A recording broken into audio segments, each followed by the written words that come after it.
لاہور کے علاقے کاہنا میں ہولناک سانحہ، گھر میں قائم ٹیوشن سینٹر کے کمرے کی چھت گر گئی، 30 سے زائد بچے ملبے تلے دب گئے تھے، 14 بچے جاں بحق ہو گئے۔ جاں بحق بچوں کی عمریں 5 سے 17 سال کے درمیان ہیں۔ ٹیچر کو بھی ریسکیو کر لیا گیا، 6 بچوں کو ڈسچارج کر دیا گیا۔ تنگ گلیوں کے باعث ریسکیو اہلکاروں کو مشکلات کا سامنا کرنا پڑا۔ کمرے کی چھت ٹی آر گارڈر کی بنی ہوئی تھی۔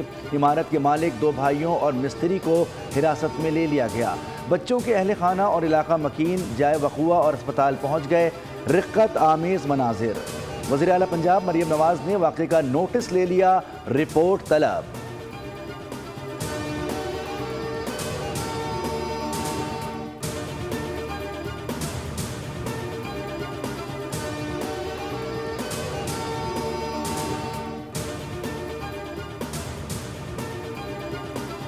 تھے تو 3-4 بجے اطلاع بچی تو چھت گر گئی تو بچے نیچے آ گئے۔ تو جب آپ پہنچے تو بچی کی ڈیڈ باڈی نکال لی گئی تھی؟ ہاں نکال لی تھی، نہیں یہ بس خستہ حالت تھی اس لیے وہ گر گئی۔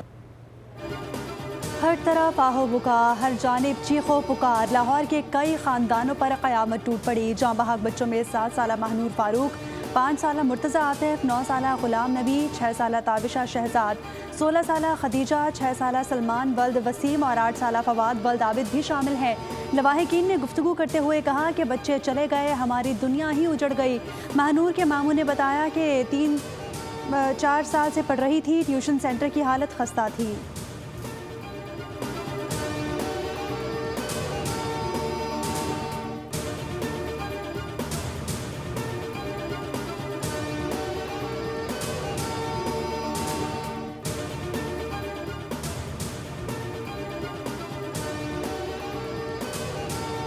ٹیچر جو ہیں وہ ہاسپٹلائز ہیں، جو زخمی ہیں، اس کے علاوہ 14 بچوں کی جو ڈیتھ ہے وہ کنفرم ہوئی۔ یہ سنگل سٹوری بلڈنگ ہے، آپ کے سامنے چھوٹا سا کمرہ ہے، اس کے اوپر چھت جو ہے وہ جو تیار چھتیں ہوتی ہیں جو ٹی آر والی، اس میں کیونکہ اس کے اوپر بھرائی ہوئی بھی تھی مٹی کی، بارشوں میں پروبیبلی وہ کم ہو گئی، اوپر دوبارہ یہ اس کو کور کر رہے تھے، مزدور زیادہ ہو گئے اس کے اوپر، تو وہ گارڈر ایک ٹوٹا ہے جو کہ نیچے بیٹھے ہوئے بچے اور جو بھی ٹیوشن سینٹر چل رہا تھا وہ اس کے اوپر گرے۔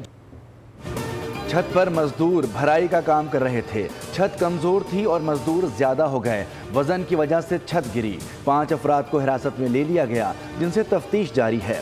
D I G operation Faisal Kamran کی میڈیا سے گفتگو، کہا کہ ابھی حادثے کی کسی پر بھی ذمہ داری ڈالنا قبل از وقت ہوگا، تمام پہلوؤں سے تحقیقات مکمل کر کے سامنے لائیں گے۔ ٹیوشن سینٹر تقریباً 1 سال سے چل رہا تھا۔ ایم ایس کاہنا ڈاکٹر احسن بول نیوز سے گفتگو میں بتایا کہ 20 بچوں کو اسپتال لایا گیا، سر پر چوٹ لگنے کی وجہ سے بچوں کی اموات ہوئی ہیں، 6 بچوں کی حالت خطرے سے باہر ہے۔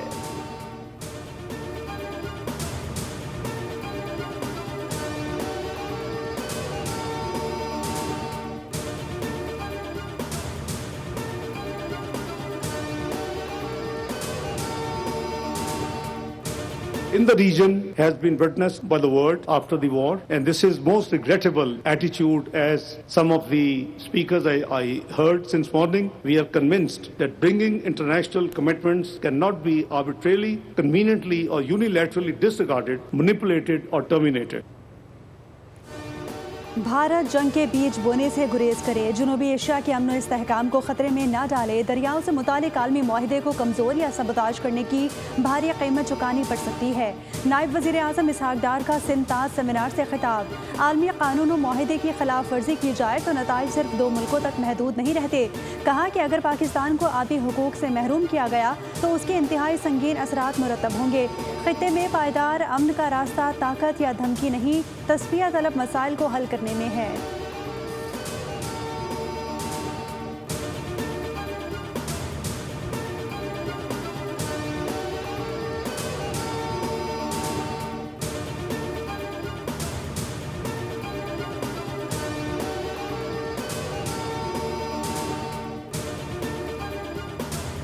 Was not a favor given to Pakistan. It was a solemn international settlement. Indus is a lifeline of Pakistan, and any attempt to turn that lifeline into a noose must be treated as a threat to the survival of our state. The Indus is not negotiable. The Sindhu is not for surrender. Marsu, Marsu, Sindhu na desu. دریائے سندھ کا پانی پاکستان کی life line ہے. آبی حقوق کو نقصان پہنچانے کی ہر کوشش کا جواب دیا جائے گا. پاکستان امن کا خواہاں ہے لیکن اپنے بنیادی حقوق پر سمجھوتا نہیں کرے گا. پوری قوم متحد ہے. Chairman Peoples Party Bilawal Bhutto کا سیمینار سے خطاب. کہا کہ پانی کا بطور ہتھیار استعمال عالمی قوانین اور معاہدوں کے منافی ہے. دریائے سندھ کا پانی پاکستان کی زندگی کی ضمانت ہے.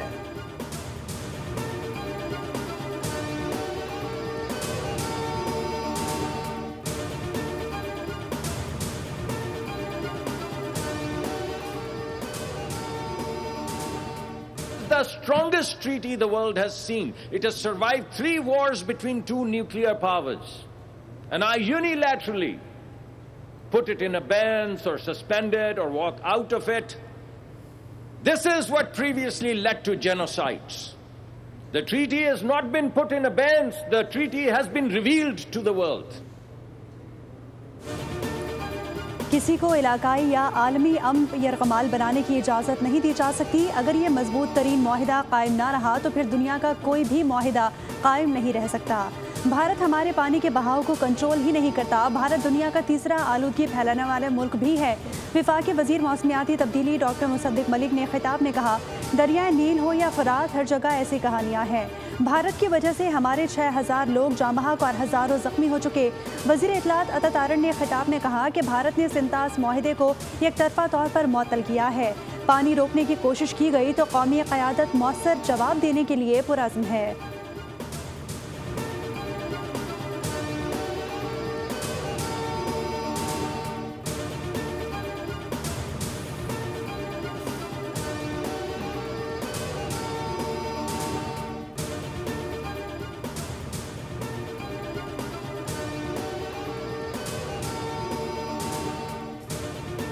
$240 million people are tied to the Indus Basin.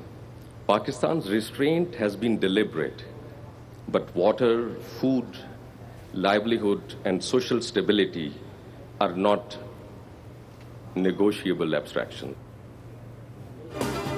Indus water treaty کے کمشنر سید مہر علی شاہ نے کہا کہ سنتاس معاہدے پر سیاسی گفتگو کی گنجائش نہیں. سنتاس معاہدہ آج بھی مکمل طور پر نافذ العمل ہے. معاہدہ 2 ایٹمی طاقتوں کے درمیان امن کی ضمانت ہے.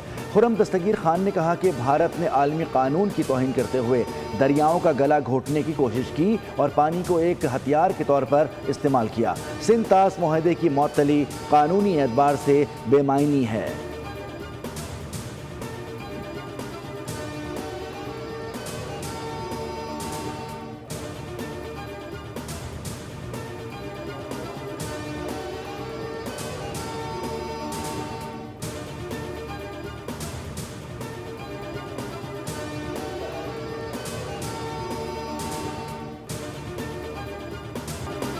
آزاد کشمیر کی صورتحال سے کیسے نمٹا جائے؟ Chairman Peoples Party Bilawal Bhutto Zardari کی مولانا فضل الرحمان کی رہائش گاہ آمد. مولانا فضل الرحمان سے ملاقات میں آزاد کشمیر میں ثالثی کے لیے بات چیت. بلاول بھٹو نے کہا کہ ہم ہمیشہ مولانا سے رہنمائی لیتے ہیں.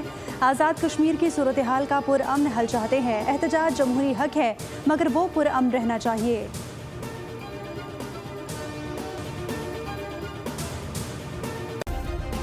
سبسکرائب کریں اور بیل دبائیں تاکہ کوئی خبر رہ نہ جائے.